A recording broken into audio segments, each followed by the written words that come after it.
I never thought I would live long enough to see my own children celebrate my death before I was even gone. My name is Margaret, and I'm 73 years old now. Though some days I feel like I've lived 1,000 lifetimes, I'm sitting here in my small apartment, not the grand house I raised my family in, not the garden where I grew roses that won blue ribbons at the county fair, not the kitchen where I baked birthday cakes shaped like castles and pirate ships, but a modest one-bedroom place with cream-colored walls and a window that looks out onto a parking lot. The fluorescent light above me hums with a persistence that reminds me I'm still here, still breathing, still remembering everything that brought me to this moment. It was 3 months ago when everything fell apart, though if I'm being honest with myself, the cracks had been forming for years. I just didn't want to see them. Love makes us blind that way, doesn't it? Especially a mother's love.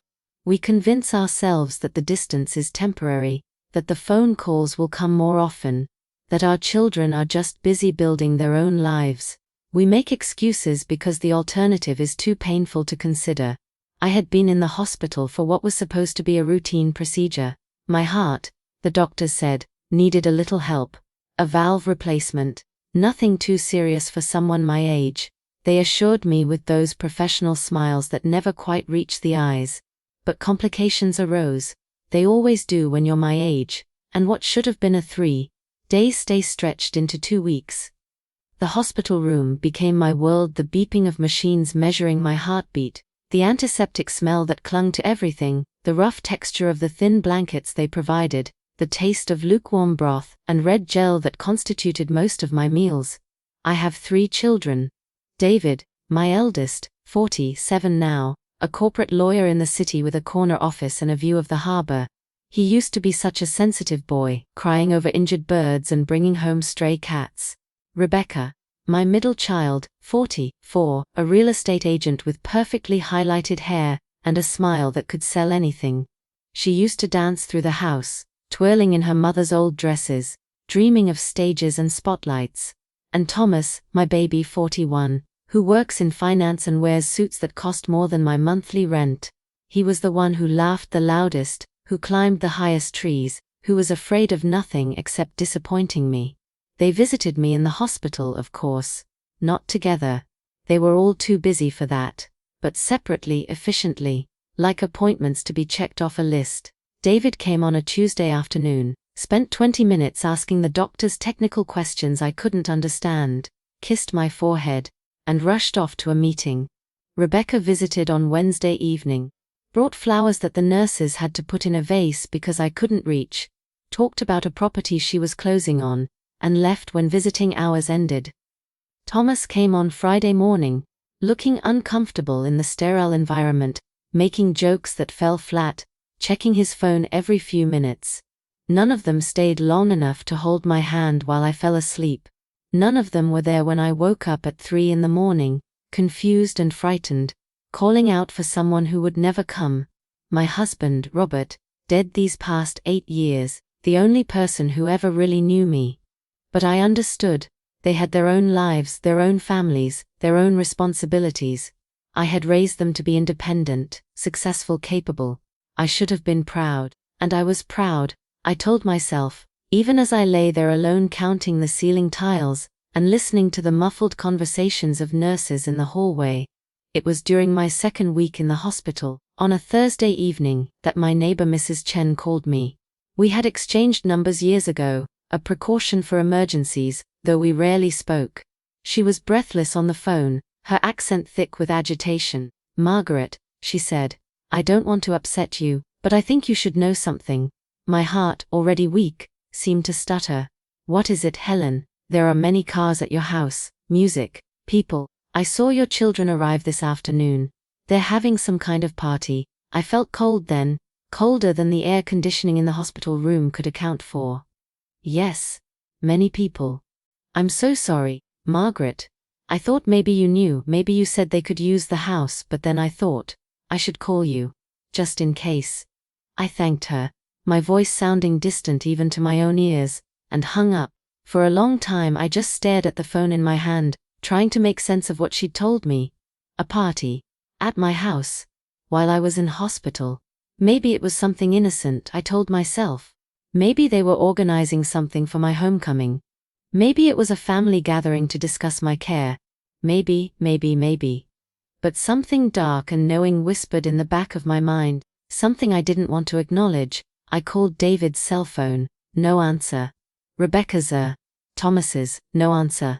The machines around me beeped their steady rhythm, measuring a heart that suddenly felt like it was breaking in ways no surgeon could repair. That night, I barely slept. Every time I closed my eyes, I imagined my children in my house. In the rooms where I had nursed them through fevers and nightmares, where I had taught them to read and tie their shoes, where I had watched them grow from babies into the people they had become. What were they doing there? Why weren't they answering their phones? The next morning, Friday, a nurse I had become friendly with, a young woman named Anita with kind eyes and gentle hands, came in to check my vitals. I must have looked distressed because she asked if I was feeling all right. I'm fine. I lied. I need to make a phone call.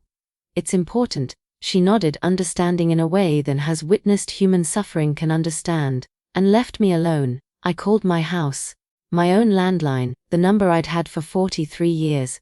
It rang and rang and rang, and I imagined the sound echoing through empty rooms that should have been waiting quietly for my return. Finally, someone picked up. It was Rebecca. Mom. She sounded surprised, almost giddy. How are you feeling?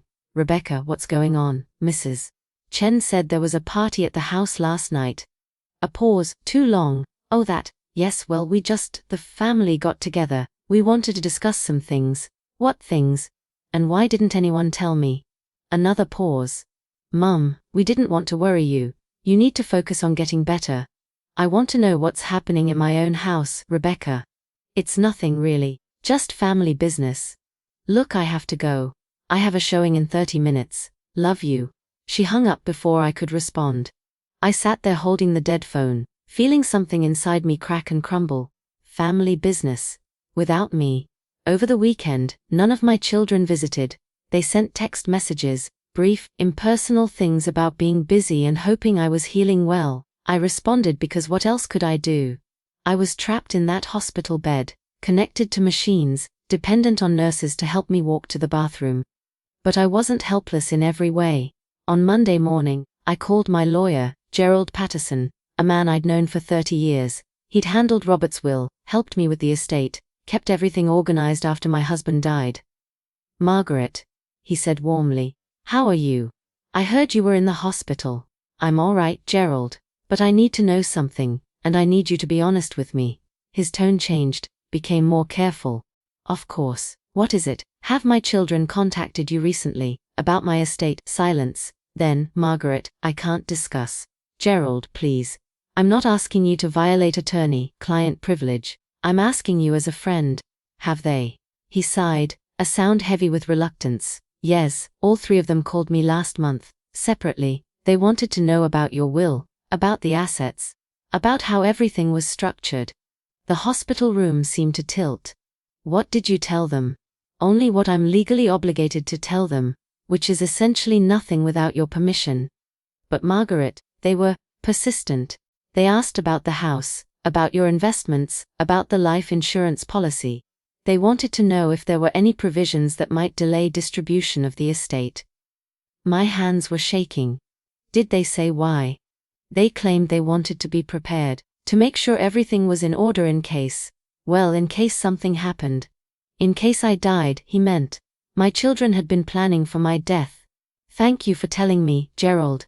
Margaret, I'm sure there's a reasonable explanation. Perhaps. Take care, Gerald. I hung up and lay back against the thin pillows, staring at the ceiling tile I had counted so many times. 56. There were 56 tiles in the ceiling of my hospital room, and I knew each one intimately, every crack and stain. But I didn't know my own children.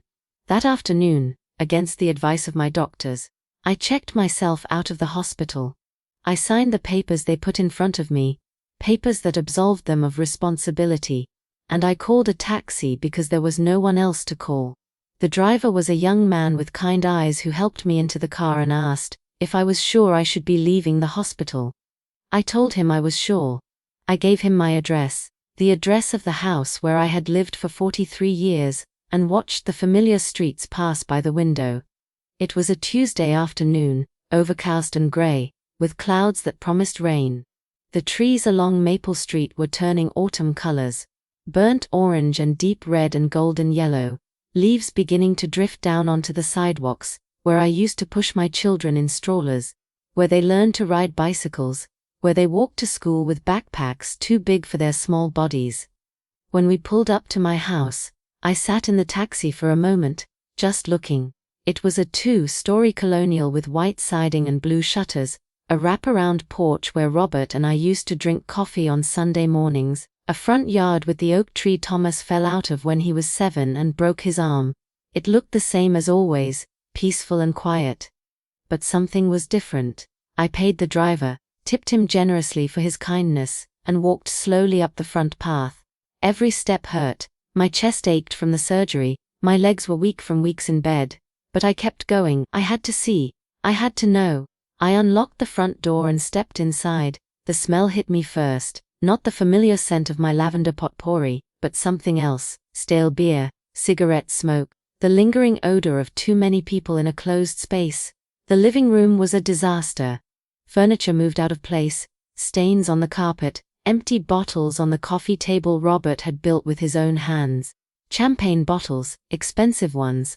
I walked through the house like a ghost, seeing but not believing. In the dining room, the table was covered with my papers. Documents spread out, some crumpled, some with coffee rings staining the edges. I picked one up with trembling hands. It was a copy of my will. In the kitchen, more bottles, dirty plates in the sink, the garbage overflowing. Someone had eaten off my good china, the set my mother gave me when I got married, and left the plates unwashed, some chipped. But it was in my bedroom that I found what broke me completely. The door was open, and at first, I couldn't understand what I was seeing. My closet had been emptied, my clothes in piles on the bed. My jewelry box was open, empty. The photograph of Robert that always sat on my nightstand was face down, and behind it, I found something that made my knees weak. A card. A greeting card with balloons on the front and "Congratulations," printed in cheerful letters. I opened it with shaking hands. Inside, written in my children's handwriting, were messages from David, finally free from the burden, time to live our lives. From Rebecca, to new beginnings and old endings, worth the wait. From Thomas, better late than never. Here's to our early inheritance. And below that, dozens of signatures from people I didn't know, people who had come to my house to celebrate my death with my children. While I was still breathing.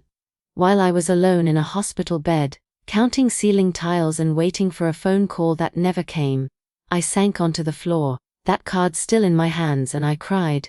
Not the gentle tears of sadness, but the deep, wrenching sobs of someone whose heart is being torn apart.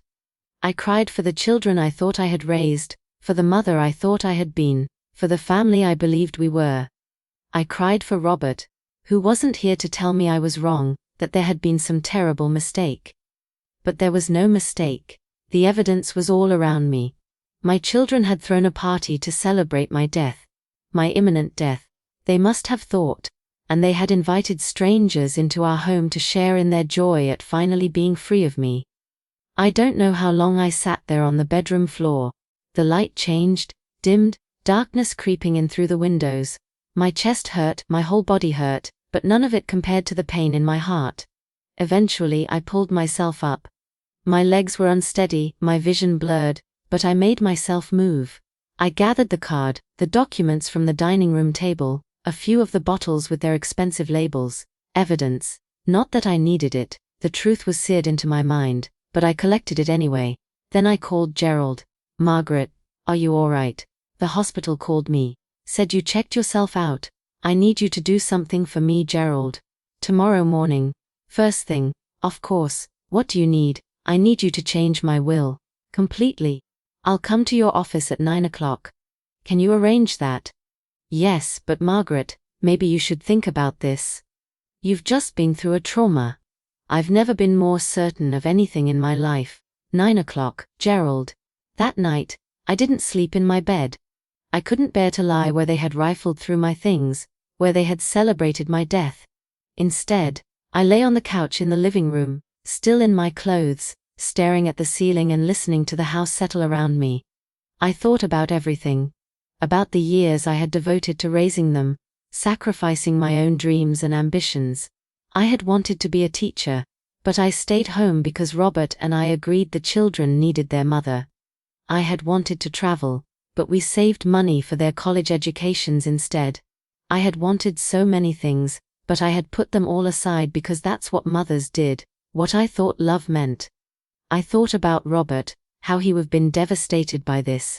He had adored our children, worked 2 jobs to give them everything they wanted, coached their soccer teams and attended every school play, and cheered at every graduation. He had died believing we had raised good people, kind people, people who would honor the love we had given them. How wrong we had been. In the morning, I went to Gerald's office. He looked shocked when he saw me, pale and drawn, still moving slowly from the surgery, but determined. "Margaret, please sit down. Can I get you anything? Water? Coffee? I just need you to write a new will." "Gerald." He sat across from me, his face grave. "Tell me what you want." I had thought about it all night, every detail, every decision. I'm leaving nothing to my children. Not the house, not the money, not a single photograph or piece of furniture. Everything goes to charity. I want to establish a foundation in Robert's name to help elderly people who have been abandoned by their families. I want to fund programs for senior care, for companionship, for end-of-life dignity. Gerald was quiet for a moment. "Margaret, this is a significant decision. Perhaps you should take some time." "I don't have time, Gerald. None of us do. That's what my children were counting on. They thought I was dying, so they celebrated. Well, I'm not dead yet, and I won't leave them a single dollar to toast over my grave. They could contest the will. Let them try. I'm of sound mind, making this decision with full awareness and no coercion. You'll document that, won't you?" He nodded slowly. "Yes, I will." We spent the next 3 hours going through everything, every asset, every account, every possession. I made sure it was ironclad, unbreakable. I wanted them to know that their cruelty had consequences, that I had seen them clearly in the end. When it was done, Gerald printed the documents. I signed each page with a hand that didn't shake, not once. "There's one more thing," I said. "I want to write letters. To each of them, to be delivered after I'm gone. Can you handle that?" "Of course." He gave me paper and pen, and I sat in his office and wrote 3 letters. I told each of my children exactly what I had discovered, exactly how I felt, exactly why I had made this choice. I didn't write in anger. Anger had burned itself out during that long night on the couch. I wrote with sadness, with disappointment, with the grief of a mother who had lost her children long before death came for her. I sealed each letter and gave them to Gerald. "Promise me you'll deliver these personally. I want you to see their faces when they read them." "I promise, Margaret." I left his office feeling lighter somehow, despite the weight of what I had done. The sun was shining, breaking through the morning clouds, and I stood on the sidewalk for a moment, letting the warmth touch my face. For 3 weeks, I didn't hear from my children. Not a call, not a text, not a visit. They must have assumed I was still in the hospital, or perhaps they simply didn't care. I used that time to put my house in order, literally and figuratively. I cleaned every room, erasing the traces of their party. I boxed up photographs, labeled items for donation, made arrangements with the charities that would inherit everything. I also started volunteering at a local senior center. Twice a week, I would go and spend time with the people there, many of them alone, many of them forgotten by their families. I read to a woman named Dorothy who was blind. I played chess with a man named Frank who had no visitors. I listened to their stories, held their hands, reminded them that they still mattered. They reminded me that I still mattered too. It was during my 4th week out of the hospital that David finally called. "Mom, where are you? The hospital said you checked out weeks ago, but you're not at the house." I had moved into a small apartment by then, taking only what I needed. "I'm in a new place, David. Somewhere better for me." "Why didn't you tell us? We've been worried." Such easy lies. "Have you? Of course. Listen, we should get together, talk about some things. Why don't you come by the house this weekend?" "Your house, you mean? Because it's not mine anymore, is it?" Silence. "What are you talking about?" I know about the party, David. I know about the card, the champagne, the celebration. I know everything. More silence. Then, his voice changed, became defensive. Mom, you don't understand, it wasn't like that. Don't lie to me. Not now. Not after everything. We were stressed. The medical bills, the uncertainty. We were trying to cope. By celebrating my death. By dividing up my things while I was still breathing. That's how you cope with stress. Mom, please. I hung up. My hands were steady. Rebecca called an hour later, then Thomas. I didn't answer. I blocked the numbers, changed my phone, made myself unreachable. I didn't want their excuses or their apologies. Some betrayals are too deep to heal. Months passed. Autumn turned to winter, winter to spring. I continued my life in my small apartment, continued my volunteering, made new friends among people who understood loneliness and loss. I found a peace I hadn't known in years, a lightness that came from letting go of expectations and disappointments. My health improved, slowly but surely. The doctors were surprised. They had expected complications, decline, but instead I grew stronger. Maybe it was the release of that burden I had carried for so long. The burden of loving people who didn't love me back. At least not in any way that mattered. I knew I should have been devastated. I knew I should have been broken by the loss of my children. But instead, I felt free. Free from the weight of trying to earn their affection. Free from the disappointment of phone calls that never came. Free from the slow ache of being gradually forgotten. It's been 3 months now since I changed my will. 3 months since I walked away from the thought I was supposed to have. Sometimes, late at night, I wonder if I'm being too harsh. If I should give them another chance, if a mother's love should be unconditional no matter what. But then I remember that card. Those words written in my children's handwriting. And I know I made the right choice. Love should flow both ways. Respect should be mutual. And children who celebrate their mother's death don't deserve her legacy.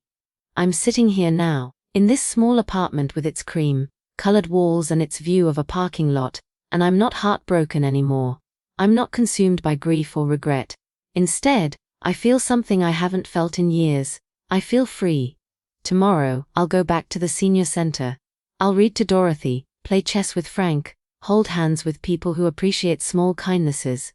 I'll continue building a life that matters, surrounded by people who see me not as a source of inheritance but as a human being worthy of respect and dignity.